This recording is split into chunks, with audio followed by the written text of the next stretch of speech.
तो आप सबको जोहार। और जैसा कि आप सब जानते ही हो कि अभी हाल ही में जो 12th का रिज़ल्ट है, चाहे बात हो इंटरमीडिएट साइंस या फिर इसके अलावा आर्ट्स या फिर कॉमर्स, तो सबका रिज़ल्ट अब आ चुका है और आपने देख भी लिया है। और काफ़ी सारे ऐसे स्टूडेंट्स हैं जो कि अपने नंबर से काफ़ी ज़्यादा दुखी हैं। शायद उनको लग रहा है कि उन्होंने पेपर काफ़ी अच्छा दिया था लेकिन उस हिसाब से उनको मार्क्स नहीं मिले।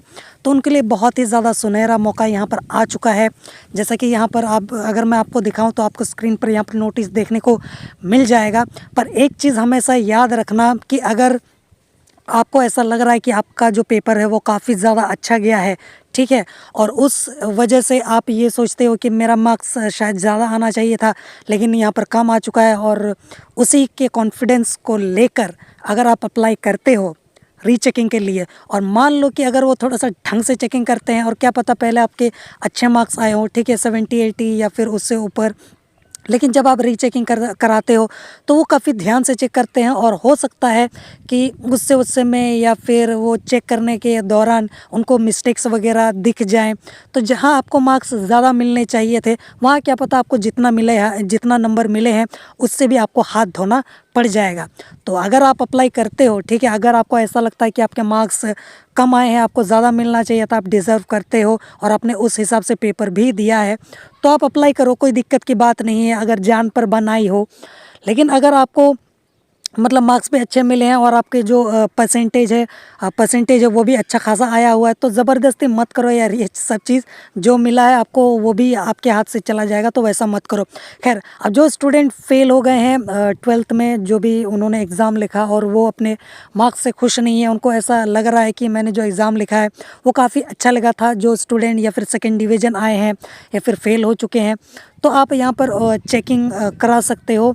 यहाँ पर उसके लिए नोटिस यहाँ पर जारी कर दिया है। अगर मैं आपको यहाँ पर दिखा दूँ तो जैसे कि आप यहाँ पर देख सकते हो, यहाँ पर ऑफिशियल नोटिस जो है उस जैक बोर्ड ने जारी कर दिया है कि वार्षिक माध्यमिक इंटरमीडिएट विज्ञान वाणिज्य और कला यानी कि आर्ट्स कॉमर्स साइंस परीक्षा 2023 के पुनरीक्षण के संबंध में आवश्यक सूचना। मतलब अगर आपने जो पेपर दिया, अगर आप उसका रीचेकिंग कराने चाहते हो, अगर आप अपने मार्क्स से संतुष्ट नहीं हो, आपको ऐसा लग रहा है कि आपको ज़्यादा मिलना चाहिए था लेकिन कम मिल गया, तो उसके लिए आप यहाँ पर रीचेकिंग करवा सकते हो, आपकी मर्ज़ी। तो यहाँ पर लिखा भी हुआ है कि एतद द्वारा वार्षिक माध्यमिक एवं इंटरमीडिएट विज्ञान वाणिज्य एवं कला संकाय परीक्षा 2023 से संबंधित सभी छात्र छात्राओं, अभिभावकों एवं विद्यालयों और महाविद्यालयों को सूचित किया जाता है कि वार्षिक माध्यमिक एवं इंटरमीडिएट विज्ञान वाणिज्य एवं कला संकाय परीक्षा 2023 के जो छात्र छात्रा अपने विषयों के प्राप्तांक से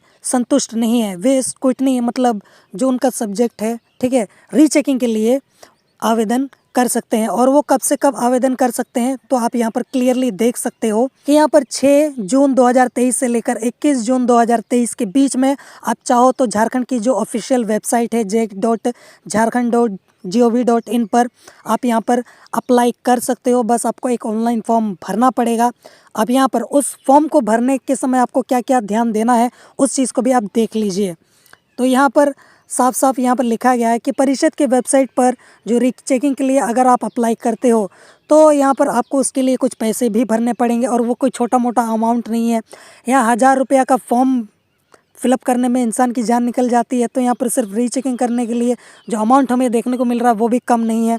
जैसे कि आप देख सकते हो कि प्रत्येक सैद्धांतिक विषय का पुनरीक्षण यानी कि पर सब्जेक्ट का अगर आप रीचेकिंग के लिए अप्लाई करते हो तो उसके लिए आपको 450 रुपये, और इंटरमीडिएट के लिए आपको 750 रुपये तक देना पड़ेगा।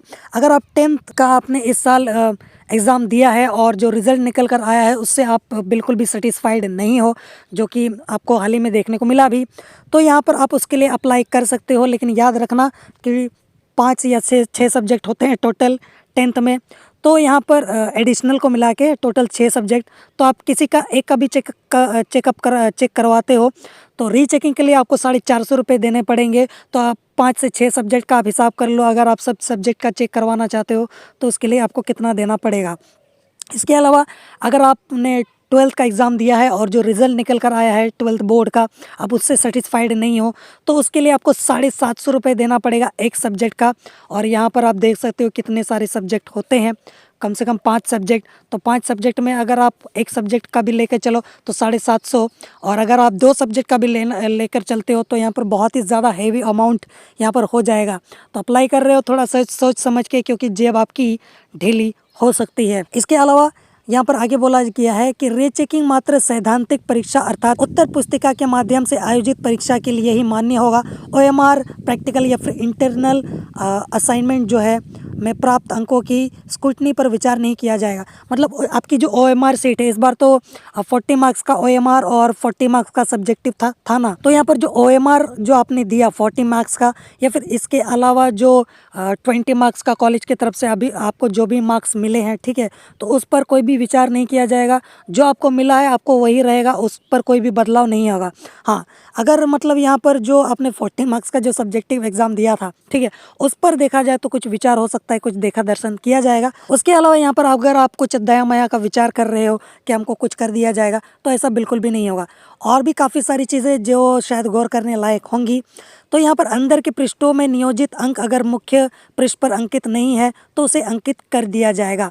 जैसे होता है ना कि चेकिंग करने के दौरान जो काफ़ी सारे क्वेश्चंस हैं और उसमें जब आंसर चेकिंग होता है तो नंबर जो है वो बगल में लिख दिया जाता है, लेकिन जो मेन ऊपर का पेपर होता है वहाँ पर कभी कभी गलती से ऐड नहीं हो पाता है या फिर भूल जाते हैं टीचर एग्जामिनर जो हैं, तो वो जो मार्क्स आपको नहीं मिले हैं वो आपको दे दिया जाएगा अगर रीचेकिंग के दौरान पता चलता है तो।